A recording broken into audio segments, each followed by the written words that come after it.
Assalamualaikum warahmatullahi wabarakatuh. Perkenalkan, nama saya Muhammad Hafaz Al-Arabi, jurusan Psikologi Islam 20B. Di sini saya akan memberikan penjelasan salah satu tokoh filosof Sidin yang bernama Syekh Muhammad Naqib Al-Attas.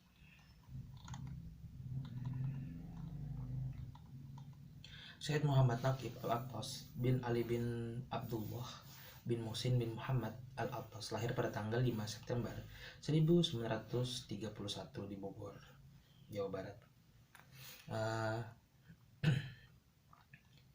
Karya Naqib Al-Attas ini berjumlah mencapai sekitar 22 buku dengan 30 makalah. Naqib Al-Attas di kalangan ulama sufi dibahas konsep jiwa, perilaku dan membentuk akhlak manusia dalam Al-Quran. Pengertian manusia ditunjuk dengan istilah basyar, insan, al-nas. Kata al-nas disebut 240 kali dalam Al-Quran, yang mengacu pada manusia sebagai makhluk sosial dengan karakteristik tertentu. Misalnya nih, mereka mengaku beriman padahal sebenarnya tidak.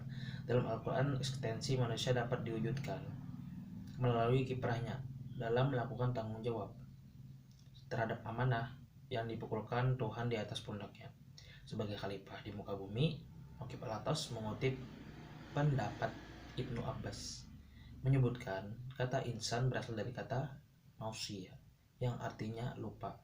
Bagi Prof. Al-Attas, manusia lupa dengan perjanjian awal antara dirinya dengan Allah Subhanahu wa Ta'ala. Perjanjian tersebut merupakan kepatuhan kepada perintahnya dan menjauhi larangannya. Manusia lupa untuk melakukan tugas dan adanya mistak dengan Allah. Manusia lupa. Manusia dan kebagian pandangan Syekh Muhammad Naqib Al-Attas. Menurut Prof. Al-Attas, kelupaan tersebut menjadi penyebab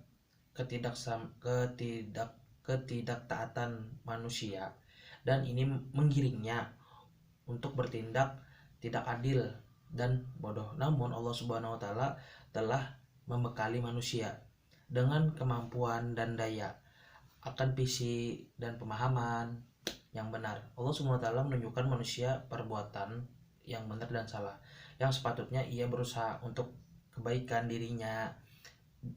Prof. Al-Attas menyatakan sekalipun daya imajinasi dan estimasi mungkin membingungkan manusia. Kenapa? Tetapi jika manusia ikhlas dan benar kepada tabiatnya yang mulia, maka Allah akan membantunya dengan membimbingnya meraih kebenaran dan perbuatan yang benar.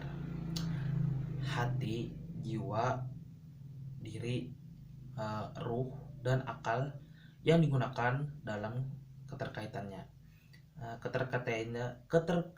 dengan jiwa masing-masing membawa kepada dua makna. Yang pertama, ia merujuk kepada materi atau aspek jasmani manusia atau jasad. Yang kedua, makna yang lain merujuk kepada non materi dan aspek spiritual atau kepada jiwa manusia secara umum dan diri pandangan etika. Makna pertama menunjukkan aspek sifat buruk yang melekat pada kekuatan jiwa makhluk hidup yang inheren dalam aspek jasmani manusia.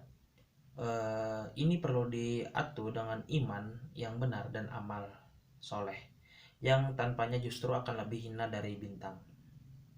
Makna kedua merujuk kepada realitas manusia dan kepada esensinya, seperti hadis Nabi Muhammad SAW yang menyebutkan, siapa yang mengetahui dirinya akan mengenal Tuhannya. Dalam pandangan Al-Attas, kemerosotan ilmu pengetahuan Islam terutama sekali berkaitan dengan epistemologi problem yang muncul di kalangan umat Islam adalah ketika sains modern diterima di negara-negara muslim modern, sementara kesadaran epistemologis muslim sangat rendah. Kenapa? Epistemologi sains modern berpijak pada landasan pemisahan agama dalam ilmu pengetahuan.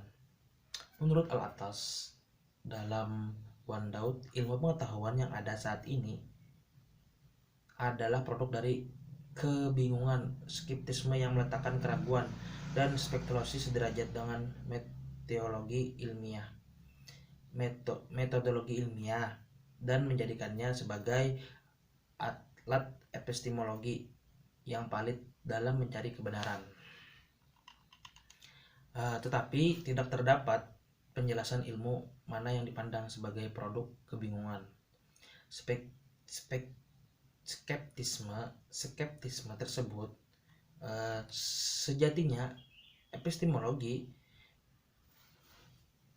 Islam tidak berangkat dari keraguan sebagaimana sains modern barat dikembangkan, melainkan berangkat dari keyakinan akan adanya kebenaran itu sendiri, kebenaran yang secara inheren telah terkandung dalam Al-Quran sebagai petunjuk Tuhan. Bagi Al-Attas sendiri, dalam proses pembalikan kesadaran epistemologis ini, problem Islamisasi menjadi satu bagian kecil dari upaya besar pemecahan masalah epistemologi ilmu pengetahuan. Karena pada dasarnya Islamisasi, kata Al-Attas, adalah sebuah revolusi epistemologi dan harapan untuk merealisasikan kebangkitan Islam. Sekian dari ulun penjelasan dari Syekh Muhammad Naqib Al-Attas. Kurang lebihnya kalau ada salah kata dalam penjelasan atau kurang, mohon dimaafkan. Sekian dari ulun semua. Assalamualaikum warahmatullahi wabarakatuh.